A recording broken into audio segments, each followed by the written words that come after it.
Right now on KGW, a truck flies off the road, slams into a car, and then into a house during a late night crash.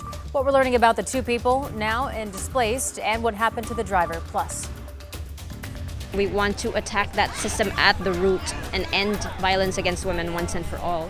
Members of the community are remembering the life of Melissa Jubane, a Beaverton nurse who was killed just over a year ago. We have the latest on her suspected killer and when he'll be back in court. Then, still no classes for students in the Evergreen and La Center schools as staff remain on strike. The latest in ongoing negotiations and the legal action looming. And later, I gave him the name Rudolph because his nose was all red. you might remember this cute little kitty that our crews found during the height of the Rowena fire in June. How he's doing now and how his new family welcomed him home.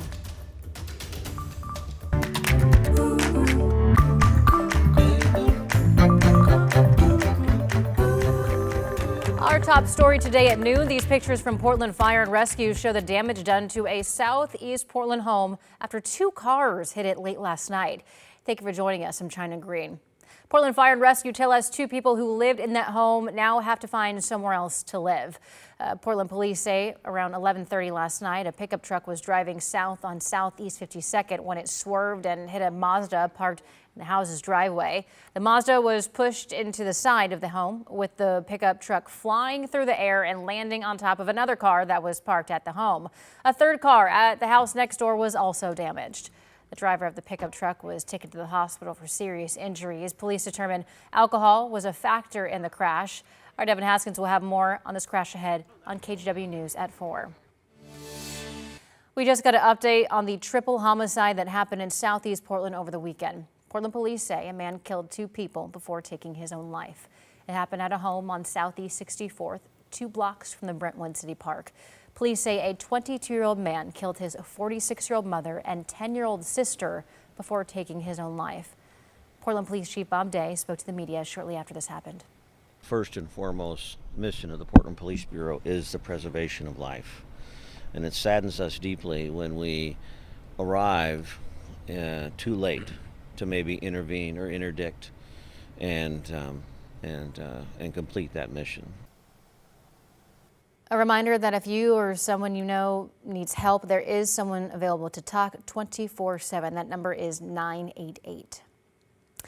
And it's been 1 year since a Beaverton nurse, Melissa Jubane, mysteriously disappeared. Her remains were found just days after her disappearance. And this Friday, her alleged killer, Bryce Schubert, is expected to have a hearing in the case. Though this weekend, community members gathered in Beaverton to remember Jubane.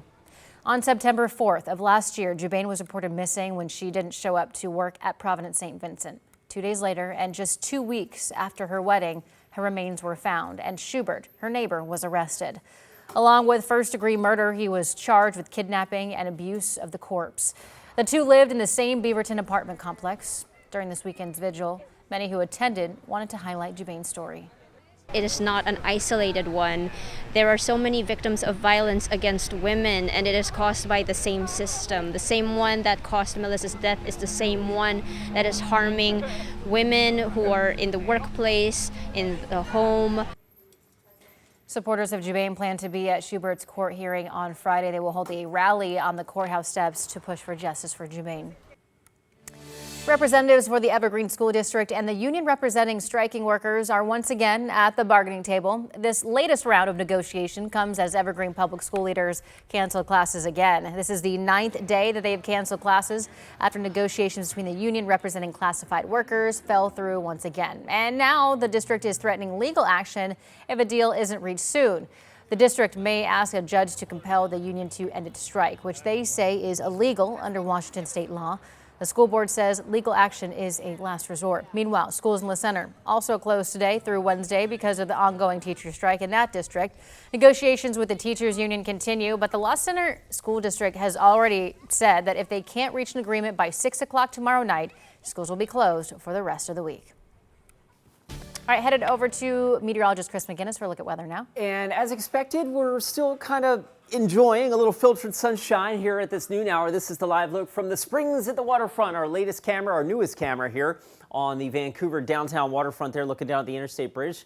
And yeah, still kind of seeing a little hazy sunshine out there at last check. I've got the wrong clicker in my hand.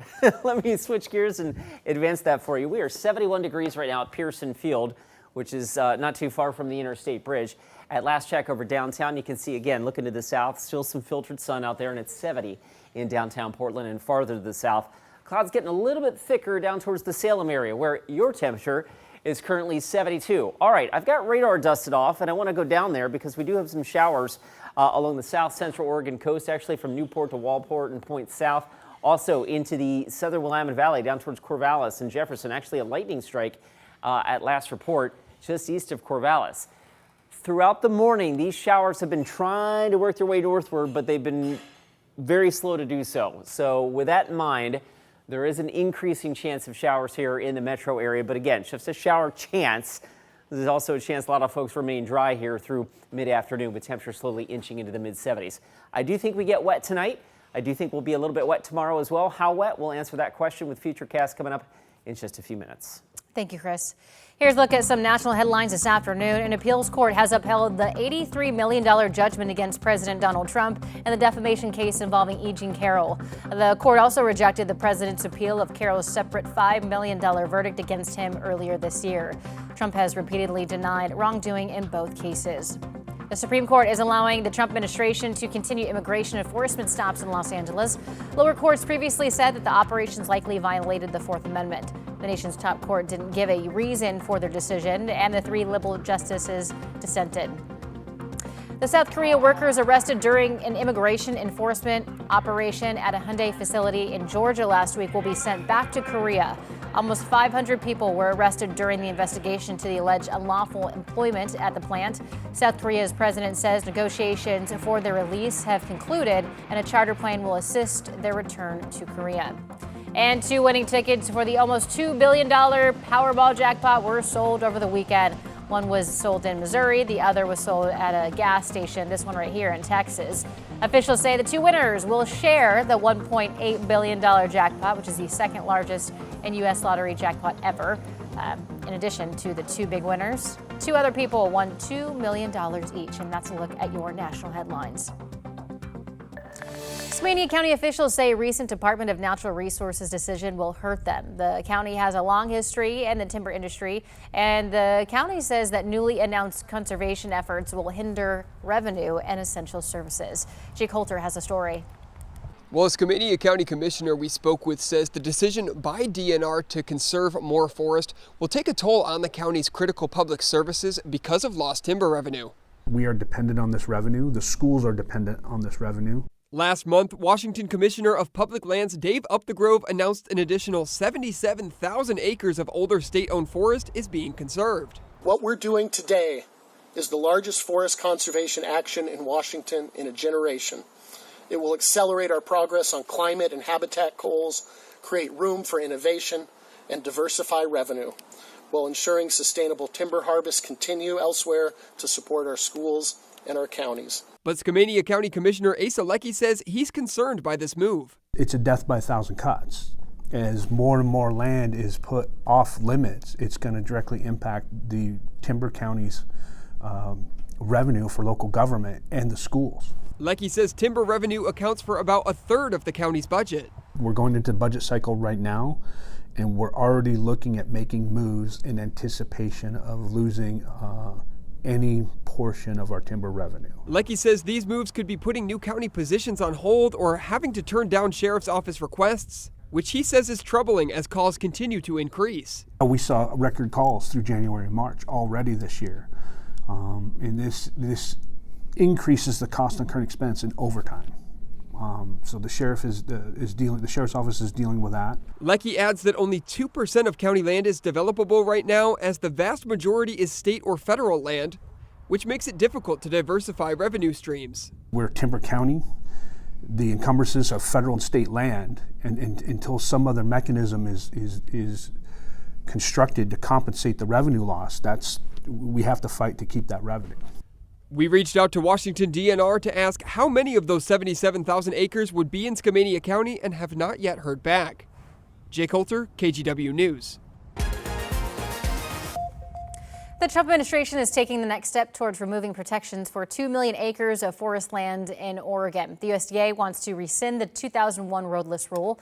It bans most road construction and logging in designated wildlands. A move would impact 45 million acres of national forest across the country. The administration says doing away with the rule will give more oversight to local officials and help reduce wildfire risk. On this week's Straight Talk, environmental advocates told Stephanie Domerat that the change would do more harm than good. I actually think this would probably make the firefighting issues in the Northwest worse. One of the things we know nationally is most fire starts happen because of humans. It's still unattended campfire, it's someone shooting off fireworks in the Columbia Gorge, or someone leaving a campfire unattended, or riding an ATV someplace they shouldn't be. When you build more roads in an area, you're creating more potential for those kinds of fire starts. The roadless rule currently protects areas like Lost Lake, Larch Mountain, and the Cascade Lakes area near Bend. To learn more about this proposed rule change and how you can weigh in, check out the full episode of Straight Talk tonight at 7 o'clock or anytime on our free TV app, KGW+.